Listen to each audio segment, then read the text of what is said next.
The thing about stories is they beget more stories. We remember one thing and it reminds us of the next thing, which reminds us of the next. And so while we are all gathered here in this place, let us take time to share some of the memories that are on our hearts and minds. In a moment, I'll invite you to raise a hand, and there's a microphone that will come around to you so that you might share a brief reflection. And those reflections will flow over into our conversation for many days and months to come. To begin us off, I'd like to share the words of the Reverend Jean Blanning with us today, one of the many who remembers Dick and Sally. She has asked that we read this brief reflection. She was an associate minister here at First Church, and in that capacity knew Dick and Sally. Hear these words. Images of Sally and Dick vividly cross our minds, and our remembrances are so many. One outstanding picture comes from March 2007, when Sally and Dick celebrated their 50th wedding anniversary. The joy on their faces expressed the happiness they experienced from sharing 50 years of marriage. Their exuberance spread out to all of us. Then there's the image of the two with hammer and nail working in Biloxi, Mississippi after Hurricane Katrina. Not only did they go several times on the church expeditions, they also encouraged Jen and Mark to join them on some of those trips. The picture of Sally and eventually Dick joining in one of my study groups centers on their enthusiastic participation in discussing books around issues of social justice. Both were avid readers of a wide range of books, but in these group meetings they expressed their concerns articulately. Sally especially voiced her views without hesitation and with adamant passion. Another image is from Sally's email, Rassy, R-A-S-S-Y, at AOL.com. I understand that Rassy is a shortened version of the name of a well-loved cat. 3 things could be expected from her messages: a social justice concern, a humorous story, a test of one's intelligent alertness. I always opened them with great anticipation. Sally's participation in Faith's Circle and Sarah's Circle bring out the dimension of her energetic enthusiasms. She was a vital part of those gatherings. And there's the image of her tutoring at Hartford area elementary schools all those years, and her devotion to her students. She tried to keep up with some and had plans to visit one of them in California. Amazing. Finally, with what pride they both had in Jen and Mark. Living close by, Sally and Dick saw their daughter and son-in-law frequently and were close with enduring affection. Sally and Dick's love will be with us. They will never be lost as we see their faces and hear their voices and remember their extraordinary specialness. Amen. Friends, what other stories would you share? What brief reflections would you lift up? I know there's a microphone in the balcony, and we'll begin up there. When you sing in a choir, you only hear the people around you. I knew Dick had a great voice in the choir, but other people didn't. In fact, Frank Gould the other evening reminded me that we did a cabaret for supper club, and Dick did a solo in the song Easter Parade, and all Frank could say was, wow. Dick had a gorgeous bass voice. He sat in the back of the choir loft where we're sitting now, and being an eminently average singer, I depended a lot on Dick to help me find the right notes. I really admired his skill. I was late for rehearsal one Thursday evening, walked in the choir when the choir was rehearsing a particularly difficult piece, and Dick said to me, "Boy, am I glad you're here. I need your help. You read music so well." Coming from one of such skill, this was very affirming indeed. In fact, Dick made me feel worthy. I recall the last conversation I had with Dick. I went to college at Denison in Ohio, as did Dick and Sally, although we didn't know each other at the time. We met each other here at First Church in the choir. The most recent issue of the Alumni magazine featured 100 things we love about Denison. Included were notable graduates such as the Mark Twain actor Hal Holbrook, singer John Davidson, former Disney magnate Michael Eisner, and current actress Jennifer Garner. Dick asked me if I had seen this list. He had a smile on his face. And after the tragic passing of Dick and Sally, I would like to extend my personal list to 102. Amen.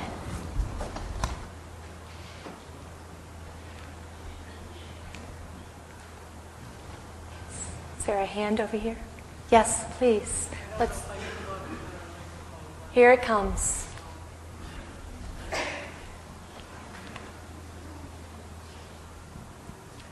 I'm Nancy Parker. I live in Hartford, and I worked for Mr. Smith as his secretary at United Bank and Trust, downtown Hartford, back in the mid to late 80s. And he sat right behind me, and I actually worked for him and another trust officer, vice president. And then they hired another secretary and gave the one in the middle his own secretary, so I worked solely for Mr. Smith. And I remember he had perfect handwriting, and he was a real stickler for detail. And he had a picture of his daughter on his desk, a big photo, and she was beautiful. And I remember when I was there, I'm pretty sure she got married when I was there, and he was so proud of her, and he used to talk about her a lot. And I grew up in California. I grew up in Los Angeles. And I was telling somebody I even went to college in Oakland, California one semester in the early 70s. And I've been to the wine country, and I was really brokenhearted when I read this in the paper on Sunday. And I left the bank in the late 80s, and I finished college when I was at the bank, and then I went to work for DCF, and I became a social worker. And I remember one time running into actually a politician's wife, and she asked me what I'd been doing, and I told her I'd gone from the Trust Department of United to DCF, and I remember she said, "That's really going from the haves to the have-nots."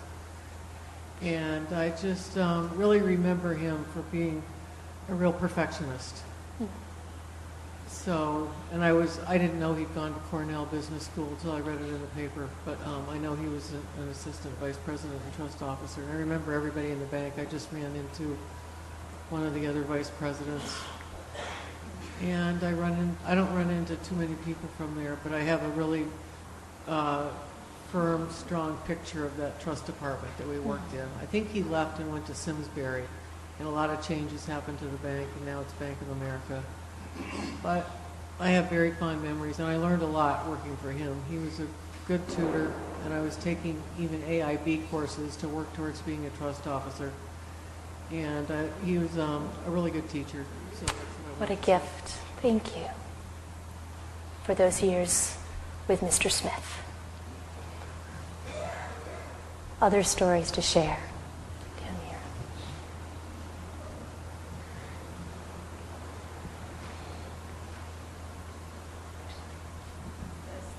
I feel obliged to tell you this wonderful story. My name is Gert Beer. We had just moved to our new house in Simsbury in 1969. Shortly thereafter, I had a phone call from Sally Smith. I didn't know Sally Smith. I have 3 boys. She had 1 boy, and we were in need of a new Cub Scout pack. Yeah. So she and 2 other young mothers, I can still see her in my living room. They came, and together we put together a new Boy Scout pack. Those boys continued to Eagle, Matt, my sons Chris and Gary. They worked together, and it was Sally who started this. We went on with We Belows, but Sally was responsible for starting this wonderful new venture for our boys in Simsbury. Thank you.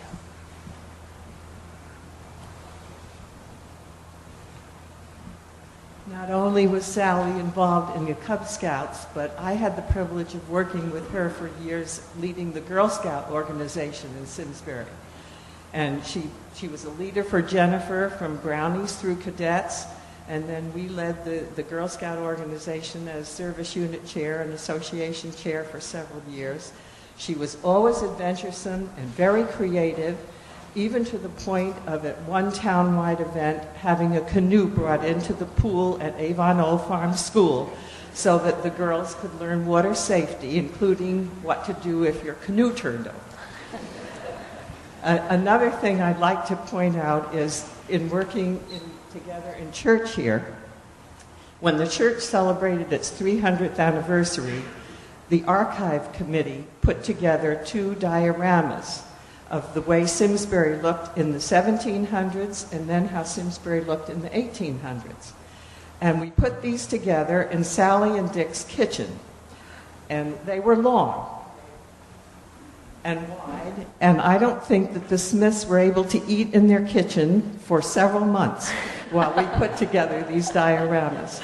But they were really magnificent, and they still are stored downstairs in the church and come out every once in a while. So maybe someday you'll get to see them. Thank you. I've known Sally since 7th grade, and we stayed close. I could say a lot, but I just want to say that the 4 of them died while living. Amen. Thank you.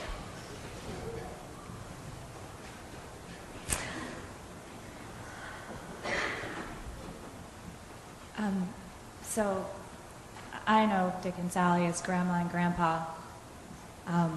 Matt was my father, and Laura's my baby sister. And I just wanted to share a few of the things that I learned from my grandparents. From my grandmother, I learned how to wrap the perfect Christmas present with absolutely square corners, how to finally take that scarf I'd been knitting actually off the knitting needles, which I could never do. She always helped me. And I just wanted to thank my grandparents for suffering through the horrible piano playing of our childhood days spent at Grandma and Grandpa's, banging the keys and potentially destroying their piano. They were very patient and loving individuals. And I wanted to thank them for teaching us, all of us, my brothers, sisters, and our whole family, how to camp and how to get through, how to hang a tarp correctly so that you didn't get wet. And I just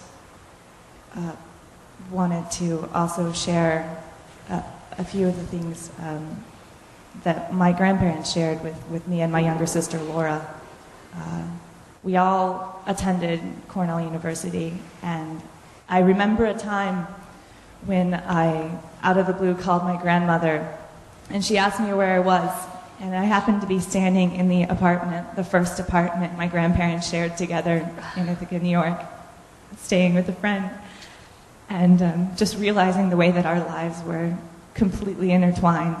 My grandmother, my grandfather, and my sister and I all together in that strange place. And I know that, like it's been said so many times, they died living. They were the life of our family. They were the enthusiastic ones. The thing that connects all of them in so many ways is the personality that was infectious.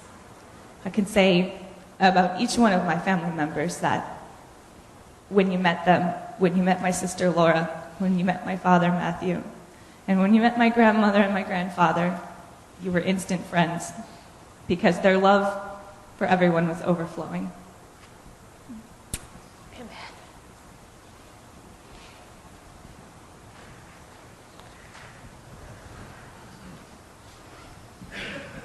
I've known Sally and Dick since I was 17 years old. As you might notice, I'm a little older than that right now. But I was living in northern New Jersey and had a blind date with Sally's sister, and ended up at a place called Far Hills, New Jersey that might as well have been the Soviet Union. I couldn't believe there was that much country left in the state. But upon meeting Sally, shortly after that time, when I first met her, Dick came into the picture. The one thing I noticed was the intensity of feeling and the admiration and respect that they had for each other never waned. I've lived in Connecticut most of my life. I lived in Simsbury, saw Sally and Dick often when I lived here. And that intensity of feeling continued. Usually one expects that feeling to be at its zenith during the early days of a courtship.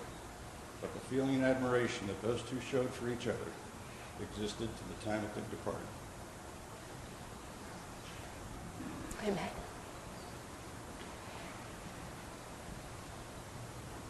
We're going to go all the way in the back.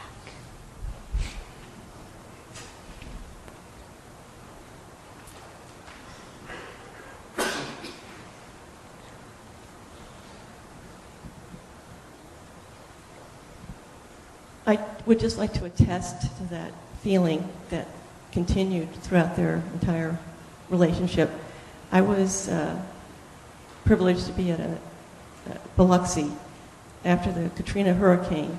Our church went down there through the Back Bay Mission, and the mission had lost all its buildings.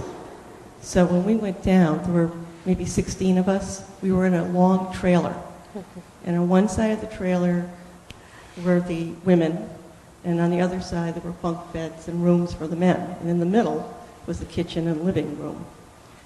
And we would go out every morning and hammer and put up siding and paint and come back at the end of the day, and the first thing everyone wanted to do was to jump in the shower. So if you got back first, you were very fortunate. You got right in, had hot water, took a quick shower, got out for the next person. And one day we came back and we're kind of waiting in the middle area for the shower to be free, and Dick and Sally walk out with these Cheshire cat grins, a little twinkle in their eyes, from the men's side together, and they both have wet hair. They had decided to conserve water and take their shower together.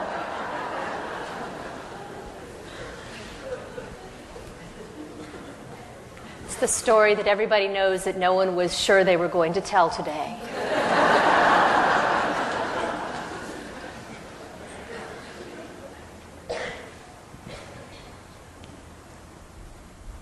We've known Sally and Dick for a long, long time. While he was working and Sally was working, and of course when they both stopped working. And they really hit their stride in retirement.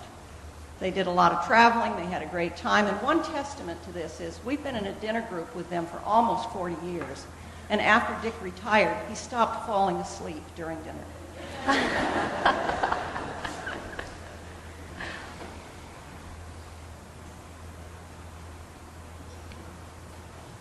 All the way up there.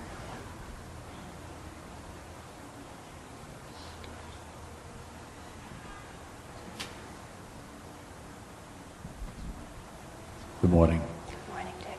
As you go through this church, you'll see many handprints, fingerprints of Sally throughout this whole building. I was proud to be on the Board of Trustees with Sally. First hand up for any project that needed to be done in this church, Sally's hand was the first hand up. She directed and hand-painted the building that the sexton now lives in. She also did the rear and back of the church, was our last project. And as we go down through Palmer Hall, look at the hallways we go down through. That was redecorated at the spearheaded of Sally. That's right. I'm proud, and she will be missed. Well, they both will be missed very much. Amen. Perhaps one or two more, if there are those who've been waiting to share.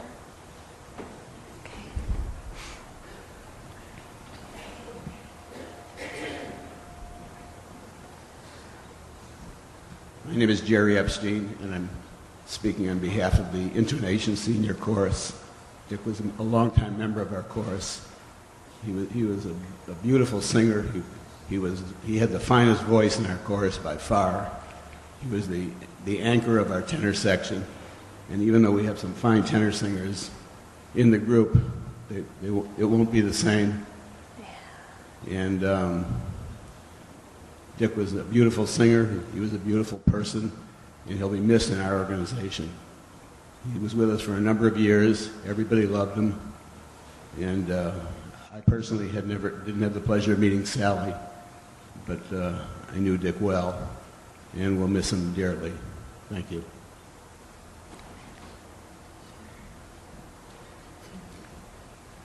Is there anyone up in a balcony who'd like to share a word and perhaps project from where you are? We don't want to leave you out just because we don't have Margot. A year ago, Dick and Sally were supposed to travel with us together to Biloxi. But Sally got sick.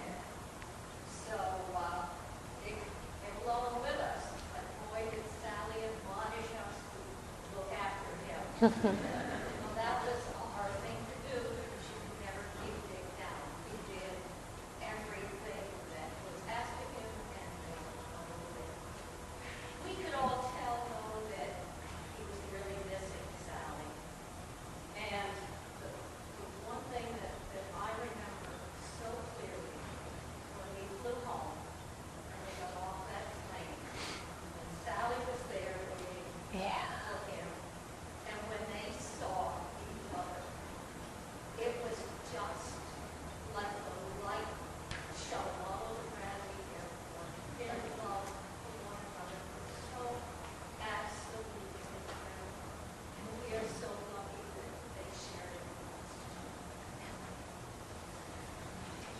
Thank you, Margot. Anyone else in the balconies? We'll just let him project from there. Yep. There we go. Go ahead, up in the balcony, and then we'll come down to the mic. Well, I can't let Yep. this go unsaid, but when it comes to tutoring, who do we think about but Sally? She's a champion, and she'll still be with us when we go back in September. Amen. For her tutoring, remember Sally. Thank you. Go ahead. I'm past chairman of the Board of Trustees. There you go. And on every year around April and May, the nominating committee is looking for people to go on the board. And knowing that the person who did the Christmas decorations was going off the board, and so I thought, I need someone to get on the Board of Trustees to take that job. Sally Smith. So I approached Sally, and the typical response, she said, I'm not very good with a hammer and a saw. That's okay, Sally. We'll go easy on you. So she agreed to be on the Board of Trustees. And the first meeting we had, I was assigned the job. And I assigned the job of doing the Christmas decorations for the church. I looked over at Sally, and there she was, waving her fist at me and giving me a stare. But at Christmas time, if you look around this church, here is Christmas time, you'll notice all the Christmas decorations for the past 2 years. That was Sally's job. She did it pretty well. Amen. Thank you.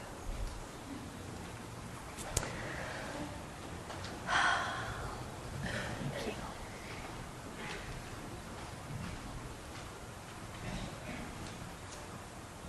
Dick and Sally were my aunt and uncle, and I will always remember them for Monterey, Massachusetts, where my grandparents had a home. We would often meet in the summers and play with Matt and Jennifer, and Matt was my younger cousin. I came across a picture a couple months ago of us when our families were really small. I was a baby almost. And there was such a look in Dick and Sally's eyes, my mom and my dad's eyes. And it really didn't strike me until just now how much that look was about, that they were on their way, they were raising their families. And when I hear everything today, what a wonderful job they did. Amen. One of the stories I remember about Matt, as I said, he was my younger cousin. We would always be a little competitive in Monterey, and I remember at some point he invited me to play chess, and he kind of refreshed the rules with me, and we played a game, and pretty quickly I lost, and I was the older one, and that's not supposed to happen. So we played again, and I would move a piece, and he would start to describe some crazy variation on some gambit that was played, and this was, whoa, what's going on here? And I lost again. I lost a third time. I lost a fourth time and pretty much gave up in disgust.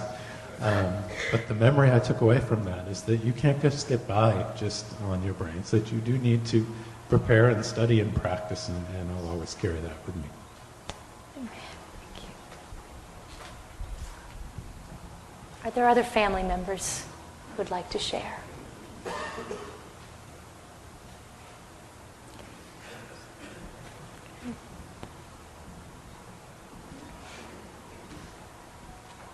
Hi. My sister Jenny's Matt's wife, and I just wanted to talk about Dick and Sally's, that love that they had, and how far out it extended. In many families, you might meet your in-laws, your sister's in-laws, you'd meet at a wedding, whatever. In their family, when they celebrated, we were invited. At one point at Christmas, my husband's family was invited. Virtually anybody in anybody's family associated in any way was part of their family. And I just think that's a beautiful thing and something I've learned from and something I hope to emulate as my life goes on. And so I just would like to thank them for that sense of the broader family that we're all part of. Amen. Thank you.